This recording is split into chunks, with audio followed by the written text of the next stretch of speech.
At least aku tak ada 2 jantina. At least muka aku memang macam ni, tak macam kau buang makeup masih jadi Siti PA. At least aku tak pendek. At least aku pendek-pendek tak tayang body. Tak, okey je. Aku tak adalah menggatas nak duduk atas peha lelaki je. At least aku tak pergi kerja jalan kaki. At least aku jalan kaki datang awal. Kau naik kereta lambat.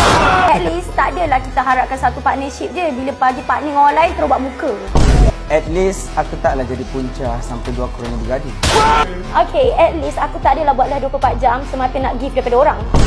At least aku dapat gift dan kau kena tahu at least followers aku banyak daripada kau. At least aku tak ada sugar daddy.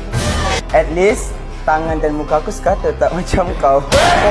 At least aku tak adalah berpura rapat dengan Abel semata-mata nak masuk AI. At least aku sedih-sedih, aku first choice. At least aku tak payah nak apply banyak kali, dah terus masuk. At least kuku aku original.